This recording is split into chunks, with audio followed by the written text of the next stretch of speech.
Real quote: having enemies is fan behaviour. If you have an enemy, you're literally saying they are your equal, right? Because, I don't know, let's take Harry Potter and Voldemort. Voldemort was literally a threat to Harry Potter. So if you're calling them your enemy, you're literally telling them, hey, you're a threat. You're giving them so much attention. Like, you know what, in books, when people ship the protagonist and the villain because of the sexual tension, you're basically just saying you're risked by them. You're literally a fan of them if you're calling them your enemy. What really should be happening is you should be like, okay, this person is literally irrelevant to me. Because there's 3 stages, right?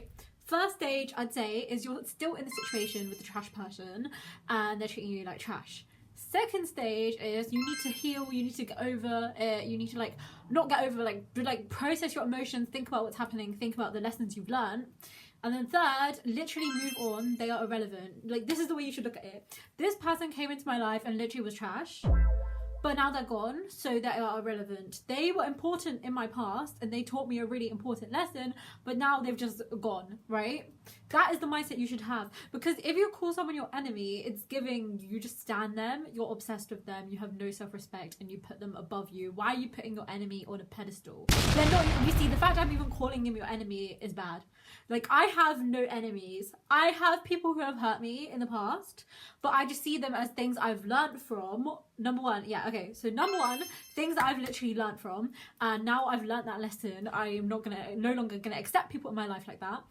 Or number 2, they were in my life, so now I literally don't even have to deal with I can like help other people who have been through the same situation as me and who are dealing with these same types of people, right? Those are generally how I see it, rather than, oh my god, this person's my nemesis, because it's giving obsession. It's giving obsession. Like, you know when the villain is really obsessed with the hero and they're just obsessively like, my nemesis, I must take them down, I must defeat them. Okay, are you rizzed by them? Are you standing them? Like, you know when people have a picture of someone on their wall and then they start shooting arrows at it? You have a fan poster of them, you're literally standing them. That's a bit embarrassing, I can't lie. Because by saying, oh my god, this person is literally my enemy, you are giving them power. You are giving them power because the enemy is your threat. Whereas if they're no longer a threat to you, you've learned your lesson, so they've actually benefited your life because now you've become a stronger person, now you've gone through your character development. They're no longer your enemy because they're not a threat to you, are they? No, you need to actually take back your own power by making them irrelevant and focusing on yourself rather than giving them the power. Because if someone's your enemy, they literally have power. Otherwise, like, because them being your enemy is literally making them relevant, and therefore they have power in your life. And why are you giving power to someone who literally doesn't deserve it in your life? I'm not saying, oh my god, repress your emotions and don't feel like what they've done is really bad, okay? Because if they're still in your life, firstly, cut them out. Because if you're calling them your enemy, then literally cut them out. Why are they in your life? If you can. Obviously, I understand in some situations you literally can't, and then, like, that's tough. Hopefully, you will be able to get out of it. But yeah. Secondly, you need to actually process it, heal, journal, talk to other friends, rely on other support networks. If you don't have any, try your best to make some, do other stuff. Then, on the third stage, literally just get over it and stop thinking about them. And every time you think about them, like, I don't know, for example, oh my god. Okay, for example, there's this person who's literally trash, like, below KAP. Oh, I haven't even released the KAP story time left, but all of my friends say this person is literally below KAP. When that video gets released, you understand how bad KAP is. It's the person, it's the genocider who I went on a date with. Okay, yeah, but anyways. And I was like, oh my god, I keep on thinking about this person giving enemy behaviour, right? So whenever I think about that person, I'd also just think about my cursed flatmate from last year, whose friend called me exotic, and he kept on going on about his Indian ex-girlfriend, and he kept on leaving out his washing to attract the rats. And honestly, there's a whole other story time. What the heck is going on? He literally, like, was really cursed, and we had beef, and we had a flatmate rivalry. But anyway, yeah, so then whenever I think about let's call the person trash. No, I have too many people called trash. Okay. Okay, so I don't know, my friends and I have a nickname for that guy called Underage Penguin, right? So whenever I think about Underage Penguin, I just think about my flatmate who wanted a Princess Jasmine, and then because Princess Jasmine is in my brain, I'm like, oh, and then that just programs me to stop thinking about them, and that's how you get over it. I know sometimes, like, people are like, oh my god, if you have an enemy, use your spite to get through it, but why are you doing that? You're not doing it out of love for yourself, you're doing it out of spite. That is not a good motivation to do anything, and by doing that, you're just showing the other person that you care about their opinion. You really want to be doing in achieving your goals for yourself, because spite is not a good motivator, hate is not a good motivator, and you're just putting that person on a pedestal and you're putting them before you. Whereas what you should actually be doing is operating out of peace, operating out of love, operating out of genuine joy, and that is the true way to achieve your goals, rather than doing it out of spite and hate, because the other person literally does not care about you. They are not risked by you, and you just doing stuff with the intention of like, ha ha ha, this person's gonna get destroyed. They're just gonna be like, wow. Because if you're doing something and you're like, oh my god, I'm doing this like for my nemesis, then your nemesis is gonna be like, oh my god, they're so risked by me. I literally forgot who this person was, but they are so rizzed that they literally made the entire life goal to just spite me, and I literally couldn't care about the outcome. Like, no. For example, I made this video which is called like, why you need to drop your friends are trash. Drop them if they're trash, right? And then basically I had this really toxic friend who was literally trash, so obviously I dropped her. She literally did insanely bad things, like really bad, right? So I was like, I have self-respect, I'm gonna drop her. Anyways, she got her friends to send me hate messages, so I blocked all of her friends and her because she got like them to send me hate mail. Then after that, she made a new Snapchat account called Add Back Ria. And the thing is, like, that, number one, why did she have, when I showed this to someone, he was like, why do your ops have so much free time? It's literally giving fan behaviour that you literally had to, I don't even know how to create, I know how, like, everyone has new multiple Instagram accounts. I have no idea how on earth you'd create a new Snapchat account, like, how does that even work? So this person's clearly very rizzed and obsessed. So it's literally giving fan behaviour. And the thing is, this person was irrelevant to me, that I thought that Add Back Ria was someone who was just adding a bunch of people called Ria. And they were like, oh my god, let's just collect the Rias and start a Ria cult. And I was like, ha ha ha, this sounds so cool. And I was showing it to my friends. I was like, oh my gosh, I'm going to be in the gang of Rias. I should add them back. And all my friends were like, no, you idiot, it's her. And I was like, hey, yeah, that makes more sense. Rather than someone just adding a bunch of people called Ria. So, you see, she was so irrelevant. I literally just thought it was something wholesome and someone tried to create a Ria army, when in reality it was just her trying to stalk. But her doing that is literally giving stan energy. Like, she may as well be a member of the Ria cult. And like I was saying with the like hate comments and stuff, I literally, on my YouTube channel, I've had 0 hate comments at all. Which is really rare, right?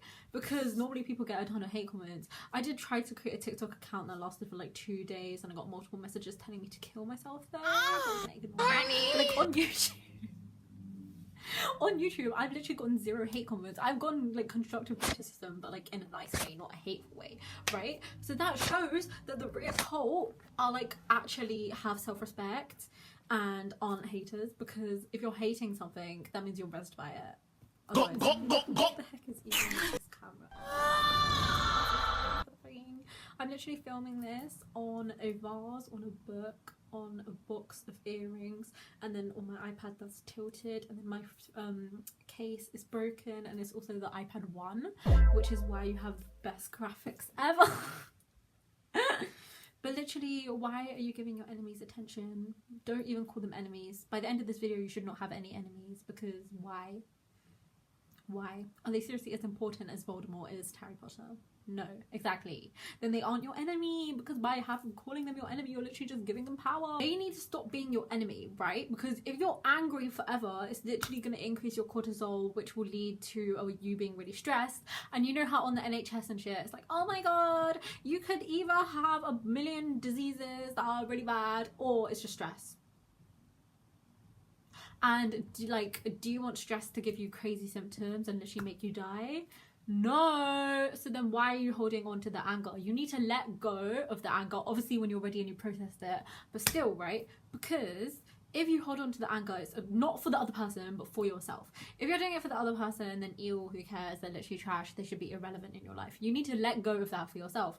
For example, I was holding a lot of hate and resentment towards certain people, and then I had a revelation, and I was like, wait, literally having enemies is fan behaviour. Do I seriously want to stan them, when in reality I could stan myself and stan other things?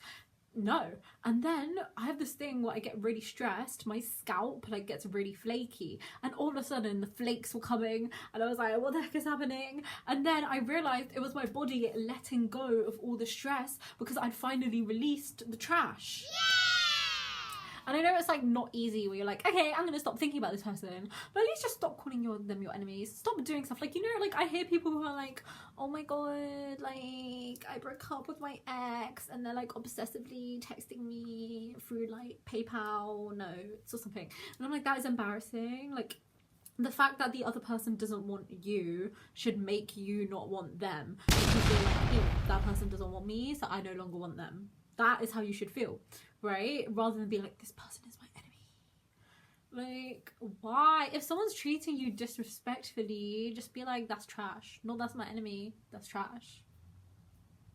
Because literally operating out of hate for someone is not a good long-term motivator. And it's not going to actually make you do the things you want to do. And it's not good for your mental health. You need to actually put yourself first. Have self-respect. What are you literally doing? Like, you can be like, ha ha ha, I want to prove someone wrong, as like maybe a sort of tiny side motivator. But your main reason for doing shit should be for self-love rather than self-hate. Because the person called your enemy has likely forgotten about you, and if you reveal, oh my god, like for example, I know two people, right? One of them was like, oh my god, this person is my nemesis, she's evil, she's my arch enemy, I hate her. And then the other person was like, who on earth is that person? It should not be he who shall not be named. It should be like, what is his name? If you're calling someone your enemy, they have as much power as Voldemort does. And is your enemy, unless your enemy is Voldemort, then why are they your enemy? They are probably just some irrelevant bitch we don't care about. Whereas instead of focusing, because if you're calling someone your enemy, you're literally focusing your attention on them, when instead you should focus the attention on you and also the people who actually care about you in your life. Like, the thing is, having someone you call your enemy, let them go and be grateful that they are now out of your life, or they are out of your life, they're gone. Right, so now you can focus your attention on the people who actually really like you. Like, instead of scheming and be like, ha ha ha, I'm gonna take my arch nemesis down, instead you can focus on loving yourself and loving the people in your life who deserve to actually be loved. Whoa, oh my god. And yeah, and then you know how everyone's like, I want to get revenge on my enemies. It's giving embarrassing. Like, for example, you know the toxic friend I mentioned? When she broke up with her ex, she literally got a teddy bear that he bought her, stabbed it, covered it in ketchup as blood, left it outside of his door, and then also keyed his car. What the fuck, bro? It's giving obsession. It's giving I'm obsessed with him. It's giving I'm in love with him. It's giving stalker fan behaviour. Right? That is literally so weird. Like, what the hell? Whereas instead of getting revenge on someone is literally just getting revenge on yourself. It's telling that person, I still care about you, I'm rizzed by you, I'm in love with you, I want you. Whereas instead, the best revenge you can get is literally just slaying your life, moving on, being happy. If you have to do all of that, then are you seriously happy? No. It's giving embarrassment. Like, why? Like, getting revenge is just dumb, and if you do it, is it gonna make you feel better? No. Whereas it's actually processing what happened, moving on, focusing on people who actually love you, gonna make you feel better? Yeah. And then also, if you have enemies and they're just obsessed with you and like stalking you, then you can just be like, oh my gosh, that's just kind of funny, like they're so obsessed with me. Like, people who call, oh my god, like people who call me their enemy, I'm just like, wow, they're so rizzed by me, they're literally in love with me, they're obsessed with me. If they're like obsessively doing weird stuff, I'm like, they're obsessed. They want me, they want to be me, you know? So if I'm feeling like that to the people who are like, Rhea, you're my enemy, then if you're calling someone else your enemy, that's literally how they're feeling. Like, if you have an enemy, they are just gonna be like, wow, that person's so obsessed with me, they're just like so rizzed. Do you want, if you seriously have an enemy, do you want them to think that you're rizzed, you're a fan of them? No, then make them irrelevant, have self-respect, focus on yourself. Also, if you're hating on your enemies, you're just revealing your own insecurities. By hating, I don't mean being like, wow, this person treated me like shit, that's so wrong. Because duh, they did treat you like shit and that's so wrong. I mean, if you're like, she's fat. Because like, I've heard people who have enemies and then they just make fun of their weight. And then the people who say that are always insecure about their own weight. Exactly.